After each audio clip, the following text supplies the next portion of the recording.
नमस्कार, मैं आपके साथ राज सिंह भाटिया। आप देख रहे हैं राजनीति एक्सप्रेस की खास रिपोर्ट। जैसे आपको पता है कि नए मुद्दे उठाने की कोशिश करते हैं, लोगों की आवाज उठाते हैं। तो अभी हम हैं दिल्ली सुप्रीम कोर्ट में। आपने सुना होगा कि बार काउंसिल जो इलेक्शन है वो निरंतर होते रहते हैं, और जो इलेक्शन होते हैं चाहे वो विधायक का हो, एमपी का हो, एमएलए का हो, एक सुधार के लिए होते हैं जिसमें हर किसी को समस्या का समाधान हो। तो ऐसी कोर्ट की समस्या के समाधान के लिए ये इलेक्शन होते हैं। हम बात करने की कोशिश करेंगे। सर, आपका शुभ नाम? सर, मेरा नाम दुष्यंत नायक है और इस बार मैं बार काउंसिल ऑफ दिल्ली में इलेक्शन लड़ने जा रहा हूँ और ये मेरा फर्स्ट टाइम है।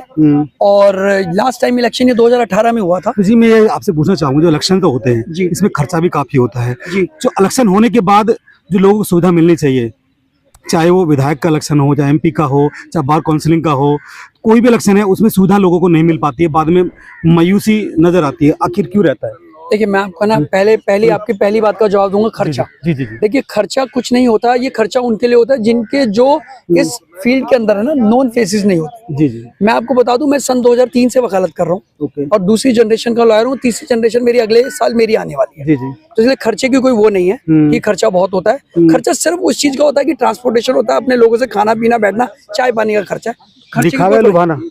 दिखावा है लुभाना किसी को? नहीं, ना लुभाना है ना दिखावा है। अच्छा। यहाँ सिर्फ ये अपनापन है। मैं आपको चीज बता दूं कि लोगों की भीड़ हो सकती है, खरीदी भी हो सकती है, और जो मेरे पीछे खड़ा है इनमें से एक भी खरीदा हुआ नहीं है। अच्छा, सब प्यार में है। प्यार में है। अच्छा। एक तो ये बात हो गई। अब दूसरा, आपने आपका दूसरा सवाल था कि ये जो हम वादे करते हैं या जो जिस चीज के लिए हम पहुंचते हैं वो चीज पूरे नहीं हो पाती।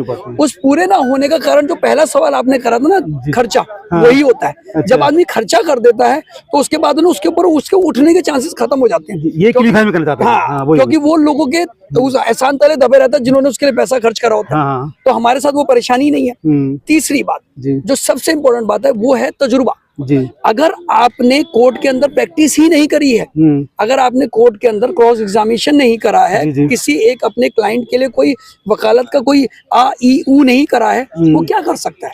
सही बात। बेसिक मैं आपको चीज बताता हूँ, लड़ाई कहाँ पर है? लड़ाई दो चीजों पे है। एक, जो वकील बेचारा घर से निकला है, मैं बेचारा शब्द इसलिए कर रहा हूँ क्योंकि कारण कि हमारे प्रोफेशन कई लोग हैं तो जिनको वो चीज मिलती नहीं कि वो घर से निकले हैं बस्ता टांग के, उन्हें यही नहीं पता जाएंगे कहाँ पे, काम मिलेगा नहीं मिलेगा। एक सबसे बड़ी परेशानी। दूसरी, जब वकील कोर्ट के अंदर खड़ा हुआ, बाई चांस काम मिल भी गया, अब जब कोर्ट के अंदर पहुंचता है तो वहां पे क्या परेशानी होती है? जज साहब कई बार और बेंच में ही होता है, वकील साहब ये आप ढंग से नहीं बना के लाए, वकील साहब आपको पता नहीं एप्लीकेशन बनानी आती है। तो उसके लिए जो पढ़ाई कराई जाती है, वो पढ़ाई क्या कराई जाती है? सिर्फ क्या आपको वकालत की डिग्री तक, पर वो प्रेजेंटेशन, कोर्ट के अंदर जाना, पेश होना, कौन एलमद है, कौन रीडर है, ये हमारे नए बच्चों को पता ही नहीं है। सही बात। तो इसीलिए ही ऐसा प्लेटफॉर्म बनाने की जरूरत है जो इन नए बच्चों पढ़ लिख के आते हैं, उन्हें वहाँ पढ़ाया तो जाता है, मतलब अनुभव नहीं होता है, तो उसके लिए आप क्या करना चाहोगे? देखिए, मैं आपको बताऊं, प्रैक्टिकल एक्सपीरियंस एक अलग चीज है जो किसी भी किताब में आपको नहीं मिलेगा।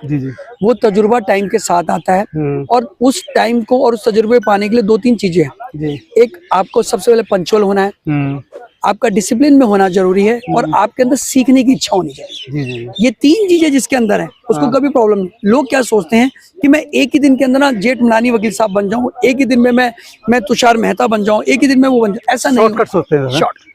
आपको क्या जरूरत है? आप जरा उनकी हिस्ट्री पूछिए तो सही कि वो आज जो इतने बड़े दिग्गज लोग हैं, आज वो बने हुए हैं, जिनको हम आदर से नाम लेते हैं, मैं आपके सामने, वो ऐसे नहीं बने। उन्होंने अपना टाइम, पसीना, खून, रातों की नींद, सब कुछ दिया। जब हम लोग भी ये देना चालू कर देंगे, हम ये लोग उनको सिखाना चालू कर देंगे, तो उन तक ये चीज अपने आप पहुंच जाएगी। तो इसके लिए एक प्रैक्टिकल प्लेटफॉर्म बनाने की जरूरत है, और वो प्रैक्टिकल प्लेटफॉर्म सिर्फ और सिर्फ बार काउंसिल ऑफ दिल्ली ही बना सकती है। उसके लिए रेगुलर सेमिनार्स होने चाहिए, जजेस से इंटरेक्शन होनी चाहिए, बार बेंच की रिलेशनशिप और स्ट्रॉन्ग होनी चाहिए। इन सब चीजों की वजह से ही आप उन्हें सिखा पाएंगे। दूसरी, अब इम्पोर्टेंट पार्ट क्या होता है? केस भी आ गया, क्लाइंट से किसी तरह से डील भी हो गई, आपकी जेब में 2 पैसे भी आए, नाउ अब आपको जितवाना है। वो देखिए, कई बार क्या होता है कि आपको केस तो पता होता है, पर जो प्रेजेंटेशन होती है, जो आपकी ड्राफ्टिंग स्किल्स होती हैं, वो एक दिन के नहीं आती। उसके लिए मेंटोर्स चाहिए, सीनियर्स चाहिए, और वो सीनियर्स मेंटोर हम अगर चाहें, अब देखिए सब सीनियर्स की अपनी एक अपनी तरीका होता है। अब वो क्यों सिखाएगा किसी को? तो ये बार काउंसिल ऑफ दिल्ली को ही है कि उनको एक फर्स्ट स्टेप लेते हुए उनको कहना है, सर आपको आना पड़ेगा, ये जनरेशन आपकी दीवी है, जो आपने आज पाया है आपको इनको देके जाना पड़ेगा। भला भाई उनको प्यार से कहें, उन पे विश्वास करके करें, या अपने सीनियर से दबाव बनाए, कुछ भी करें, तभी ये चीजें हो सकती है। वरना हमारी नई रास्ता जनरेशन दिखाना होगा, रास्ता दिखाना होगा। पर इसके लिए रास्ता दिखाने के लिए देखिए एक सीनियर चल भी पड़ा, एक सीनियर चल भी पड़ा तो वो फिर भी नहीं करवाए। तो अगर बार काउंसिल इसको टाइम नहीं 15 डेज में ये वाला सीनियर बताएगा, 15 डेज में वो वाला सीनियर बताएगा। इसको हमारे पास सीनियर की कमी थोड़ी है, हमारे इतने हैं कि आप सोच भी नहीं सकते। और वो चाहते हैं बताना पर प्लेटफॉर्म नहीं मिलता। और वो पर्सनल बेसिस पे कोई पॉलिटिकल एजेंडा में कोई सेमिनार्स वगैरह हो भी जाते हैं तो जो जेन्युइन है वहां तक पहुंच नहीं पाते।